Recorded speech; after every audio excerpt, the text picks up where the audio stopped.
that you entered some magical world, that you are in the movie not knowing it's a movie. Scandalous. It was not really scandalous. It was just, very slow. Yeah.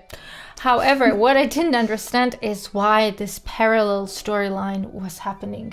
It was performed relatively early, but then banned, and it was not really banned, but they didn't want to perform it for the next 27 years. Follows the life events of the French poet Andrea Chénier, who was killed, guillotined during the French Revolution times. He had a Hello everyone, and welcome to What's on Vienna, your immersive guide in the sometimes overwhelming world of music and arts events in the city. Today we'll be presenting our personal selection of the events of the first half of April, in the first half of our episode, and in the second half of the episode. As per our little tradition, we'll be giving you reviews of some of the events that we attended from the previous episode. We will start with the new program of the Vienna Philharmonic Orchestra. They will perform it 4 times in the first half of April. It's a 4th symphony by Brahms and his double concerto for violin, cello and the orchestra. Both works are Brahms' very last orchestral compositions, and the 4th symphony is probably one of the most beautiful and profound pieces in the whole history of music. This time the conductor is Christian Thielemann. I believe they have very special relationship, unique partnership.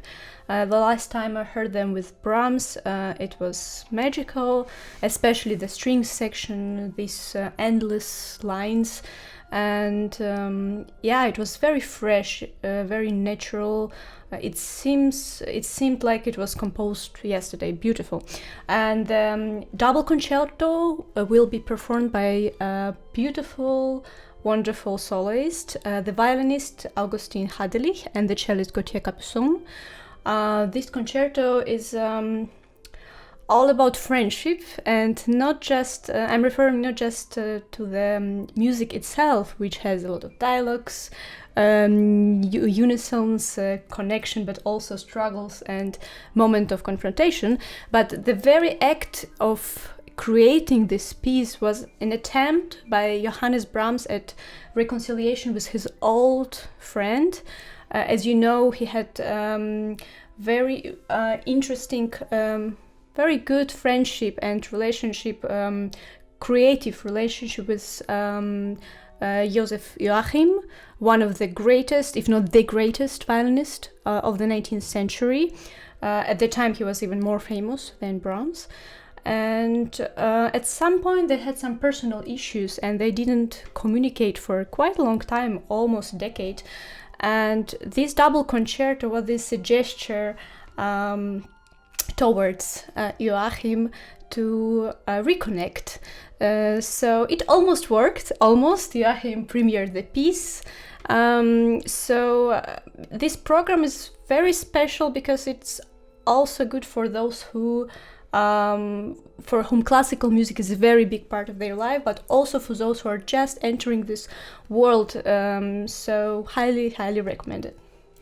In my student years, I was one time able to attend the rehearsal of Vienna Philharmonic, and they were playing also the Brahms 4th Symphony at the time with Eschenbach, the conductor that I'm not sure the orchestra adored all that much. Maybe I'm wrong.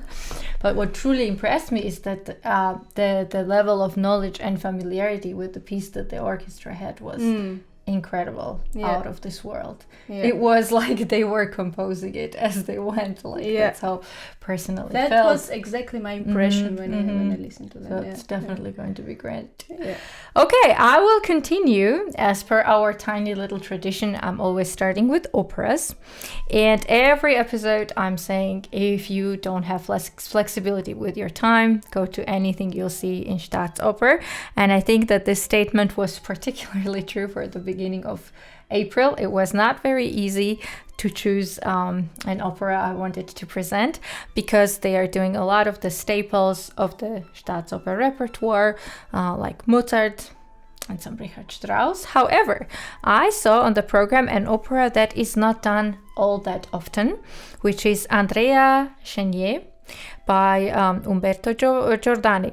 This opera is really, I have never seen it live, even though I've always wanted to. And it was the first real tenor aria that I worked on with the first real live tenor in my collaborative piano class. Yeah. So I have special sentimental connection to this music. Now the opera sounds very French, the title, and it loosely follows the life events of the French poet Andrea Chénier, who was killed, guillotined during the French Revolution times. He had a very interesting, intense life.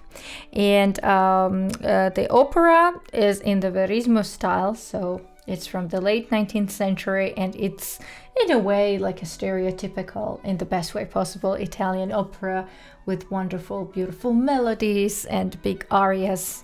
And the title role, the tenor, of course, carries the whole thing, the whole composition. In this case, the cast is also really, really stellar. So Sonia Yoncheva, the soprano we mentioned a couple episodes back. And most importantly, the tenor role is going to be Michael Fabiano, an American tenor. Michael Fabiano, I remember from the early days of kind of reality TV documental series, things that were starting to happen in classical music as well. There is this film called The Audition that used to be available on YouTube. I'm not sure if it's still there. And it follows the finalists of the Metropolitan Opera National Council auditions, it's called. So basically the winners of the regional auditions all come together in New York City and kind of compete against each other. And he was one of the winners of that year. That was all the way back in 2007. Oh. And he's had a fantastic career ever since. I've also never heard him live. So I think that this will be really beautiful, like a really underperformed opera with wonderful, beautiful melodies and great cast. Wonderful. Wonderful. May I step into your department? Please. Of opera. Of course. So I think it's a very nice opportunity to listen to Salome by Richard Strauss this month in the first part of April. They have the performances on the 5th, the 7th and the 10th of April. This opera is relatively short. It's one act opera, and after it was composed, it took almost a decade until Vienna Staatsoper had it performed because of the ban on moral grounds, because of the storyline. So I find it curious that the first performance, Austrian premiere of the piece, was in Graz. Mm-hmm. And very interesting combination of composers was in attendance. Schoenberg, Berg, Puccini, Mahler, and Richard Strauss was conducting. Very, very interesting. It was just 1 or 2 years after it was composed. So in Vienna, it was performed after the 12 or 13 years later. So quite a long time. In New York, I think in Metropolitan Opera, it was performed relatively early, but then banned, and it was not really banned, but they didn't want to perform it for the next 27 years. I think I heard Salome in Vienna a few years ago. I think it was 3 years ago. It was the same production, I believe. Some of the singers are also going to perform now, in April. It was wonderful. It was really great. Especially, I was impressed by the orchestra playing. I mean, this music yes, and Vienna Philharmonic Orchestra is very special. Yeah. Yes, definitely. Okay, now we're going to jump into the world of jazz music and Vienna Concerthaus. The absolute legend of jazz music, Mr. Wynton Marsalis and his Jazz at Lincoln Center Orchestra are very frequent guests of Vienna Concerthaus. They come, I think, every year for several concerts. And this year is not going to be an exception. They are having a 3-concert tour, each night with a different program. So actually, if you do have time, I would recommend going to all 3 of those on the 2nd, 3rd, and 4th. Now, I don't know, Wynton Marsalis probably doesn't need introduction, but I'm always very inspired and fascinated with his figure. He is an absolute legend in both jazz music and in the world of classical music.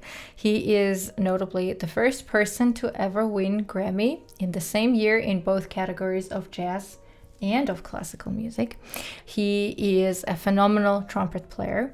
He is a fantastic composer, winner of the Pulitzer Prize for Composers. He is the head of jazz studies at the Juilliard School, and he is the one who founded the super prestigious and renowned Jazz at Lincoln Center series and also the orchestra. One of the interesting things about the Lincoln Center Orchestra is that they are preserving jazz music a little bit how we do with classical music, in terms of that they try to stay very true to the instrumentation and performance practices of the time period that the pieces were composed in. And in general, it's a very serious, very studious approach to jazz music. He of course always emphasizes the African American roots of the genre and has done simply a lot, a true legend. And these 3 concerts will feature his works, not only his works, but a lot of them will be his works. So on the 2nd, there will be his septet, as well as his symphony. Then on the 3rd, there is going to be ORF, Radio Orchestra of Vienna, collaborating with them, where we will hear the trumpet concerto and a symphony. And on the 4th, the absolute legend of Austrian music and brass tradition, trumpetist Tomasz Gansch from the renowned Nozzle Brass is going to join them and on the program. And Wiener Konzerthaus has commissioned a work of Tomasz Gansch, which will be, I believe, premiered, and it's called Naschmarkt Walk. Oh, that's cute. Which is very cute. So this, joining of forces of Tomasz Gansch and Marsalis is going to be absolutely incredible. So I think all 3 of these concerts are extremely exciting. So if you have a possibility to go to all of them, why not? Yeah, beautiful. That's all for today, and please wait for our 2nd part where we will review things. And meanwhile, like, subscribe, and please ask any questions or keep in touch.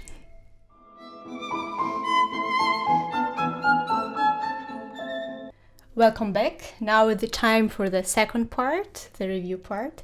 And tell us, how was your opera experience recently? So I did something I hadn't done in a very long time, probably since my student years. I went to the opera 2 days in a row, which is always a lot of fun. First of all, because it really impresses you with complex decorations, how the theater changes. I mean, the theater obviously doesn't change, but the way you perceive the whole theater, not just the stage, is really incredible. And of course, going to a big theater like Wiener Staatsoper is fun in terms of seeing how many possibilities they have with decorations and costumes and different styles and just every possibility you could imagine. So I went to see 2 very different operas. One was Verdi's Don Carlo, that we discussed previously, one of his longest operas, which is played and performed in Vienna in the shortened version, and the Milano edition it's called. And then on the next day I saw the light comedic, beautiful Donizetti Elixir of Love. Don Carlo was in the modern production set, everything, and the Elixir of Love was the traditional Otto Schenk directed, very normal, what you expect kind of production. And it was really a lot of fun.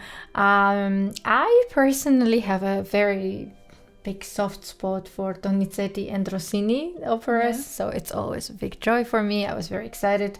And Don Carlo is, of course, a very heavy work that leaves you thinking and working over the music and the ideas after you've left it. So I was very impressed with the musical part of the Don Carlo performance. I have since, out of curiosity, read the critique, and some of the critics thought that the vocalists, who are excellent singers, were not maybe able to show the best of their, abilities and strengths. I don't quite agree with that. I was very impressed with the singing.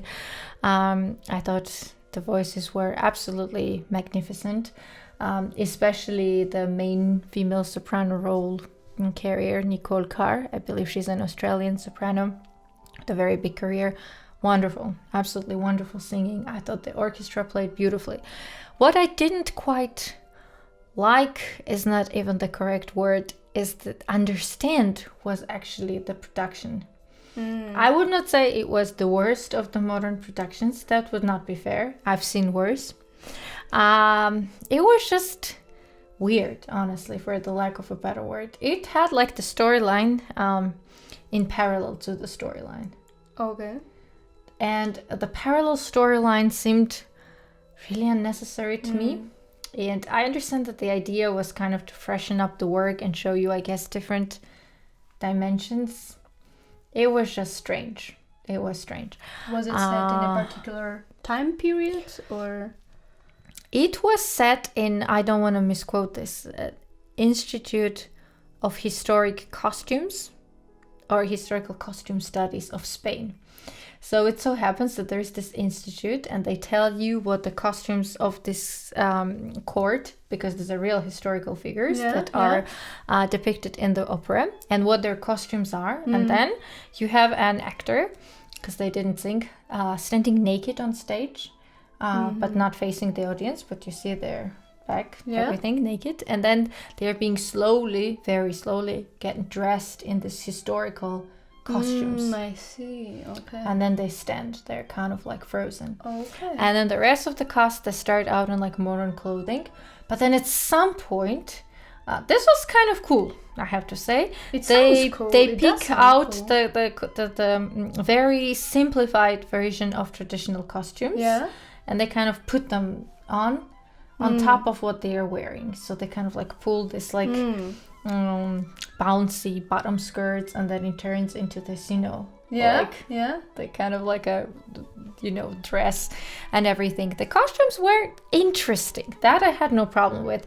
I didn't quite understand why these people had to stand naked for a long time while they're slowly getting dressed. But okay. Scandalous. It was not really scandalous. It was just, very slow. Yeah. However, what I didn't understand is why this parallel storyline was happening. Yeah. In addition to this, I didn't get, and it didn't distract me. It was just strange, like completely unnecessary. Although, like I said, it wasn't the worst production I've seen. The set was not the most beautiful modern set I've seen either, but the costumes kind of were. It was interesting what they had done with this, like, changing. Although the whole cast started out in this very unflattering uniforms that looked like nurse uniforms of this, like, the nurse uniforms. Yeah, like, it seems very popular. Yeah, but like, this like pale pastelish bluish color, not flattering. A lot of the cast are very beautiful people, like Elina Garancha, is a gorgeous woman. Looked very strange. Afterwards, when she got to pull on this black dress, the historical dress, she looked regal and amazing. So I don't know. I mean, the effect is also important. But the singing, I really enjoyed the singing, and I have to say that the opera, to me now, many years after I've heard it live the first time, we remember that. Check one of the previous episodes. did seem interesting and dynamic, and not long at all, not boring at all. So it was good. It was good. I personally liked the singing very much. I just thought that some of the things happening on stage were slightly distracting. Okay. Unnecessarily distracting. And then on the next day, I went to see the Elixir of Love, Love's Potion, with Nadine Serra. I was very curious to hear her primarily. Then at the production, there is very typical. I think I've seen it at least twice before at the Staatsoper. It's cute. It's not bad. It's not incredibly inspiring, but it's cute. I mean, it doesn't disturb anyone.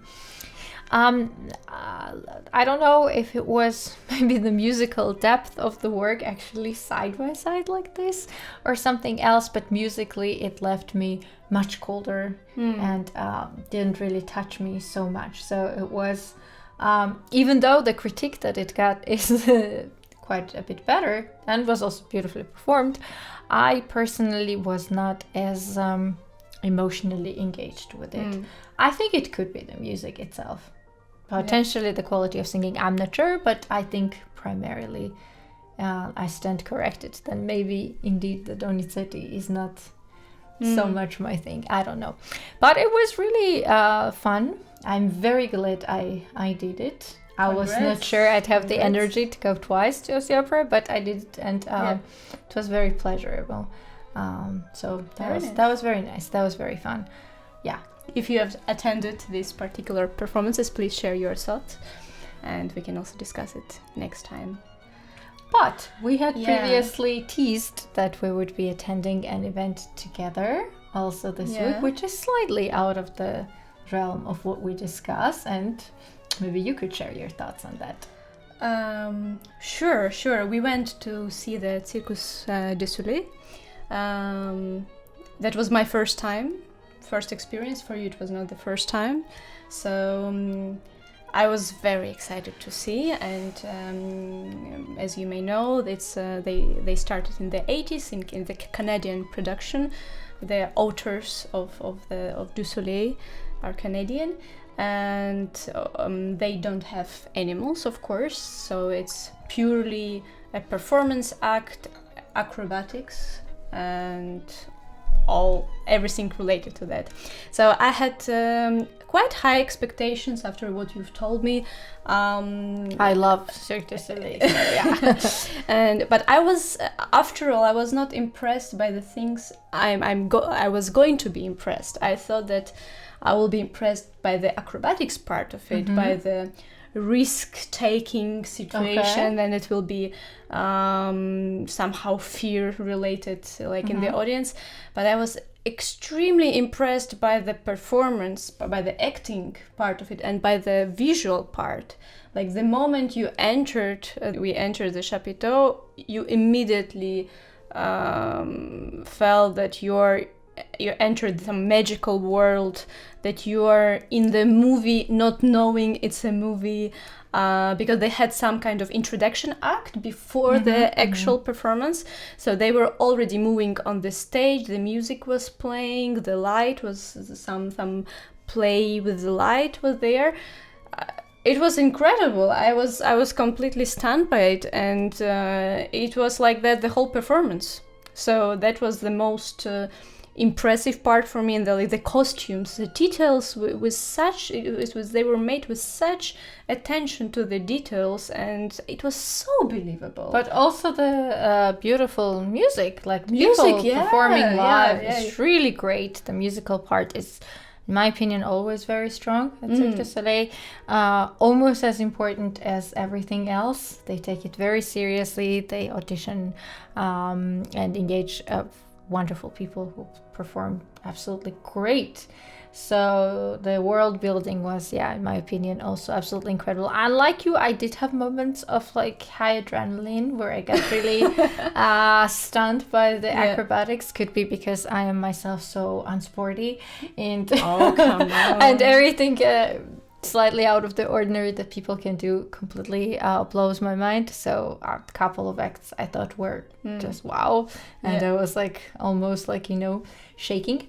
But you are right, the costumes and the choreography and the way they move at times made you think that you were actually in musical theater, or like almost like a Broadway show level of production and attention to detail. Said unbelievable. Yeah, and so believable. I mean, I was just wondering why it so rarely happens that opera performance are like the decoration, the productions are not as believable. I'm sure there are resources for that, and it's nothing to do with the music or singing or anything, but it's just the way it's done. I don't know. I gave it a little bit of thought. I think it is, though, considerably more difficult, and on the opposite side, considerably easier when you are starting with the visual part and costume development from the very beginning, and they are like kind of born together with the production, and it's like modern, true to today, and it's like a probably, I don't know how they work, but it could be that the costumes are designed also based on the movements of each of the performers or what the number requires, whereas like to go back, let's say, to Don Carlos, it's like an attempt to bring that type of energy and life to the costumes, to something that's been in existence already for such a long time. It's much more difficult, I think, because the work itself is a little bit more in the museum kind of state, more I wouldn't say that it's dead, it is still alive, but it's still alive in its own time frame, whereas these productions are being born relatively recently, and from built up from the bottom up. But it's unbelievable. If you have an opportunity to go here in Vienna, they actually come every year and they stay for a very long time. I was very impressed by the number of the shows that they offer, 3 months, every day pretty much. It's remarkable, so it gives you plenty of opportunities to go see them, catch them. Highly recommend. And I think that it's pretty remarkable that they manage as much as possible, because it's still a circus, and you still have the limitations of the genre, but that each of their shows is as different from the other as possible. And I think the costumes and music have to play a big part in that, because the acrobatics and the circusy language is still going to bring you to a certain form after all, but you can run your fantasy as wild as you want with the imagery and the storyline and the music. I think that's what they are doing, and they're doing magnificently well. Exactly what you're saying. They were very stimulating the fantasy of the audience, because there was no obvious storyline. There were so many things happening, and you could follow these different lines, and you could create you can despite being a lot of things presented to us, there were such a big part that you could still imagine in addition to that. And yes, I have to say it one more time that the musicians were amazing, and the musical part, live musicians, of course, and it was really essential to the production and on the highest level. Absolutely. And for the kids, there were of course a lot of little kids, and I can imagine what it would have done to me if I went to see it as a 10-year-old. I would have lost my mind from excitement, and the world would have completely absorbed me. We almost lost our minds. But as a younger viewer and audience member, I would have been completely crazy. So these are the thoughts we had on some of the things that we saw that we thought we'd share with you. I hope you enjoyed today's episode, and as always, we would absolutely love to get feedback from you, to hear from you. Please like, share, subscribe, and share your thoughts with us. See you next time. Bye. Bye.